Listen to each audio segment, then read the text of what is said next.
உங்க கடந்த காலத்தை பத்தி நீங்க வச்சிருக்கிற கருத்தை பேஸ் பண்ணி தான் உங்களை பத்தியே உங்களுக்கு ஒரு ஐடியாவை கிரியேட் பண்ணுவீங்க. உங்களுடைய கடந்த கால வலிகள், காயங்கள், அதை பற்றி நீங்கள் வைத்திருக்கும் கருத்து, இது எல்லாமே போலிங்கயா. அதை மட்டும் கொஞ்சம் புரிஞ்சுக்கிட்டீங்கன்னா எவ்வளவு பெரிய சத்தியம் புரிஞ்சுது. இந்த வாழ்க்கையில இதுக்கு மேல துக்கமே இல்லையடான்னு புரியும். ஒரு கண்ணில் ஆனந்த கண்ணீரும், ஒரு கண்ணில் இத்தனை வருஷத்தை வீணடிச்சிட்டமேன்ற துக்க கண்ணீரும் பொங்க வைக்கும். அப்படியே ரீசெட் பட்டனை தட்டி விட்டு ரீஸ்டார்ட் பண்ண மாதிரி இருக்குங்க.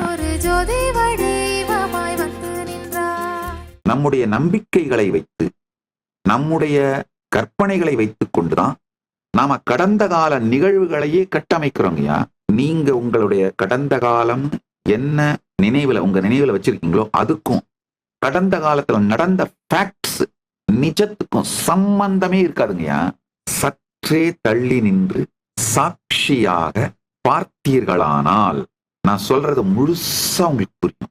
சாட்சியா நின்னு பார்த்தீங்கன்னா நான் சொல்றது புரியும். ஒரு பக்கம் ஆனந்த கண்ணீர் பொங்கும், ஆஹா எவ்வளவு பெரிய சத்தியம் புரிஞ்சுது, இந்த வாழ்க்கையில இதுக்கு மேல துக்கமே இல்லையடான்னு புரியும். இன்னொரு பக்கம் பெரும் துக்கம் பொங்கும், என்னடா இவ்வளவு வருஷத்தை வீணடிச்சிட்டமே அப்படின்னு. ஒரு கண்ணில் ஆனந்த கண்ணீரும், ஒரு கண்ணில் இத்தனை வருஷத்தை வீணடிச்சிட்டமேன்ற துக்க கண்ணீரும் பொங்க வைக்கும். பரம சத்தியம் இது, புரிந்து கொள்ளுங்கள். உங்கள் கடந்த காலத்தை பற்றி நீங்கள் வைத்திருக்கும் கருத்து, அத உங்க கடந்த காலத்தை பத்தி நீங்க வச்சிருக்கிற கருத்தை பேஸ் பண்ணி தான் உங்களை பத்தியே உங்களுக்கு ஒரு ஐடியாவை கிரியேட் பண்ணுவீங்க. அதை வச்சுதான் உங்க வாழ்க்கையில எல்லா எதிர்கால முடிவையும் எடுப்பீங்க.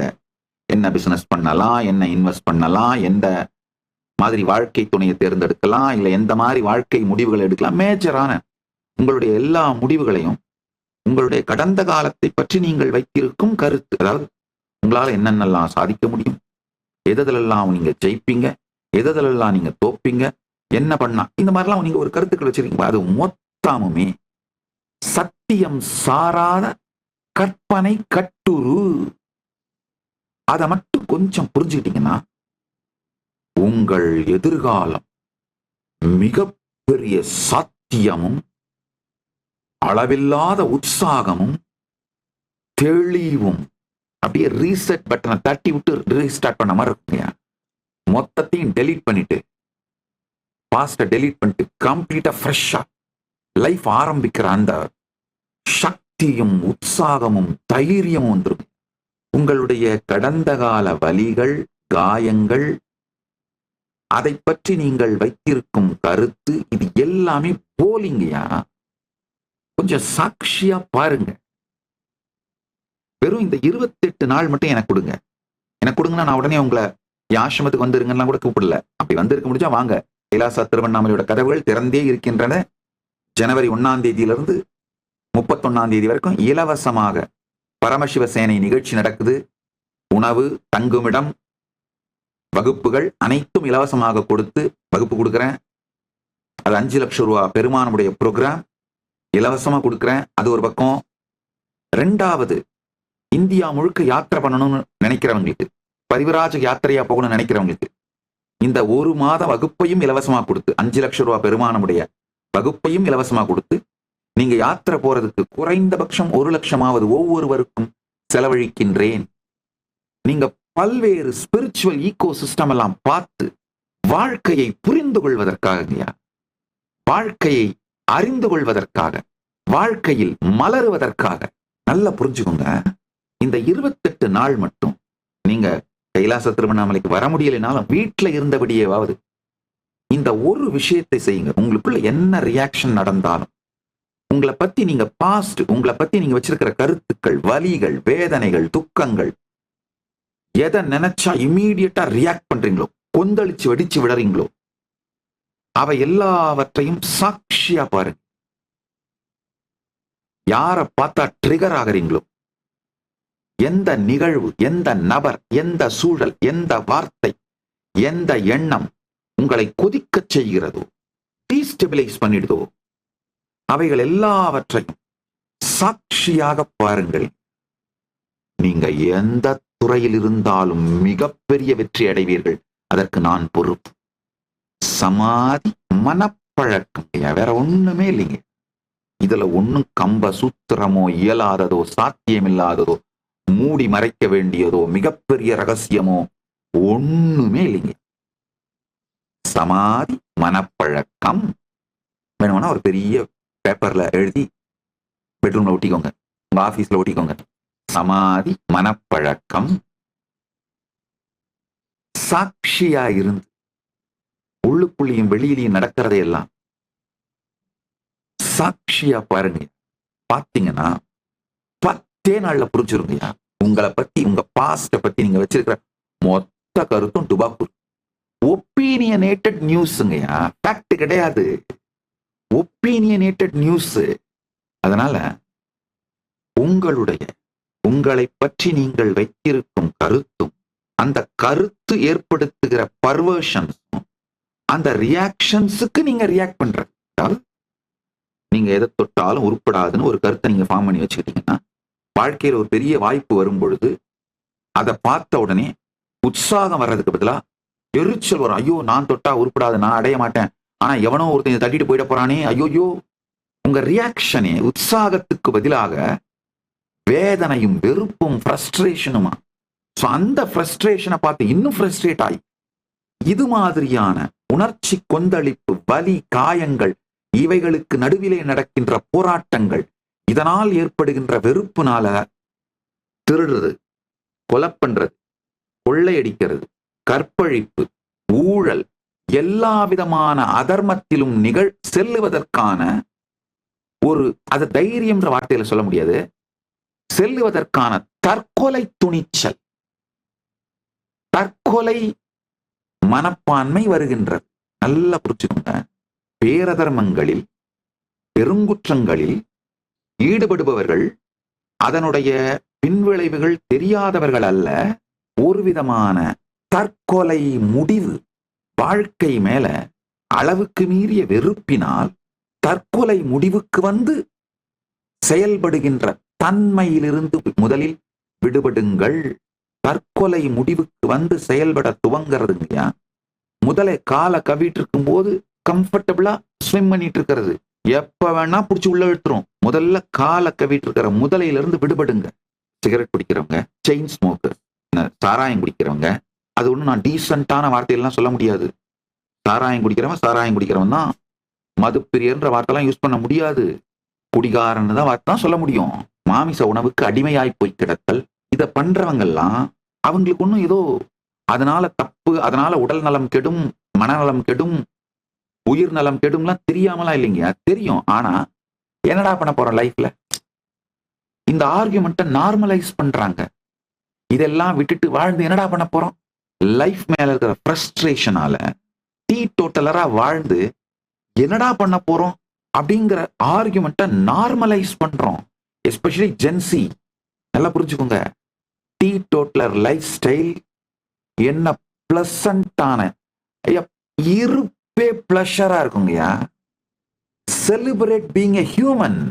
ஏய் ஜென்சி, முதல்ல இத புரிஞ்சுக்கோங்கப்பா. Celebrate being a human. டீ டோட்டலரா இருந்தீங்கன்னா you can celebrate being a human பா. ஒரு இனிமையான மலரின் இனிமையான ஒரு இயற்கையான தாமரை, ரோஜா, பன்னீர் புஷ்பங்களோட இனிமையான நறுமணம் மாதிரி நம்முடைய வாழ்க்கையில உள்ளுக்குள்ளேயும் வெளியிலையும் ஒரு நறுமணம் பொங்குகின்ற, just celebrating being a human. வேற ஒன்னும் வெளியில இருந்தெல்லாம் தேவையில்லைப்பா. அது மாதிரி ஒரு லைஃபே ரொமான்ஸா இருக்கும்பா. எதை பார்த்தாலும் ஸ்வீட்டா இருக்கும், எதை பார்த்தாலும் ஜாய்ஃபுல்லா இருக்கும், யாரை பார்த்தாலும் ஸ்மைல் பண்ணுவீங்க. அதுதான் செலிப்ரேட் பீயிங் எ ஹியூமன். நீங்க லேயர் பை லேயர் ஆஃப் ஃப்ரஸ்ட்ரேஷன்ஸோட லேயர் அதிகமாகி அந்த ஃப்ரஸ்ட்ரேஷன் நீங்க ரியாக்ட் பண்றது, அதுக்கு பர்வர்ஷன். இது மல்டிபிள் காம்ப்ளிகேஷன்னால உங்களுக்கு உங்களோடய இருக்கிற உறவு ரொம்ப காம்ப்ளிகேட் ஆகி போய் தாங்கயா. வாழ்ந்து என்னடா போறோம், அட்ரா தண்ணி அட்ரா பார்க்கலாம்டா, குடிடா என்ன வேணா குடிக்கலாம்டா, அட்ரா ஸ்மோக் பண்றா என்ன வேணா பண்ணலாம்டா, பாத்துக்கலாம்டா, வரப்ப பாத்துக்கலாம்டா, இருறா இதுக்கெல்லாம் கூட பயந்துட்டு இருக்கிற அப்படின்ற ஒரு தற்கொலை முடிவோடு செயல்படுகிறீர்கள். இந்த வாழ்க்கை மேல ஃப்ரஸ்ட்ரேஷன் வந்து தற்கொலை முடிவோடு செயல்படுகின்ற அந்த எண்ண ஓட்டத்தோடு அதன் காரணமாக போதை பழக்கங்கள், மற்ற இப்போ ஸ்மோக்கிங்கு, குடி இதோட நிக்கல. கஞ்சாவுக்கு போயிடுச்சு. மற்றபடி வேற வேற வேற போதை வஸ்துக்கள், பேரே தெரியல எனக்கு, அந்த மெத்து, ஏகப்பட்ட போதை வஸ்துக்கள், இதெல்லாம் வாழ்க்கையோட நார்மலைஸ் ஆக ஆரம்பிச்சிருச்சு. இது மாதிரியான மனம் உருவாக்கிட்டீங்கன்னா என்ன பண்ணாலும் ஃபெயிலியர் தான். மாசம் 10 லட்சம் இல்ல 20 லட்சம் இல்ல 50 லட்சம் சம்பளம் வாங்கினீங்கனாலும் என்ன யூஸ்? எதை வைத்து எல்லாவற்றையும் அனுபவிக்க வேண்டுமோ அது அழிந்து விட்டால், நாக்கை வைத்துத்தான் ருசிக்கணும். நாக்கு அழுகி போயிடுச்சுன்னா நீங்க எவ்வளவு ருசி விதவிதமான 1000 2000 தின்பண்டம் வச்சு என்ன உபயோகம்? கண்ணை விற்று ஓவியம் வாங்கியவனும், உடல் மனம் உணர்வை விற்று வாழ்க்கையில் எதை சேர்த்தவனும் மிக பெரும் மூடன்.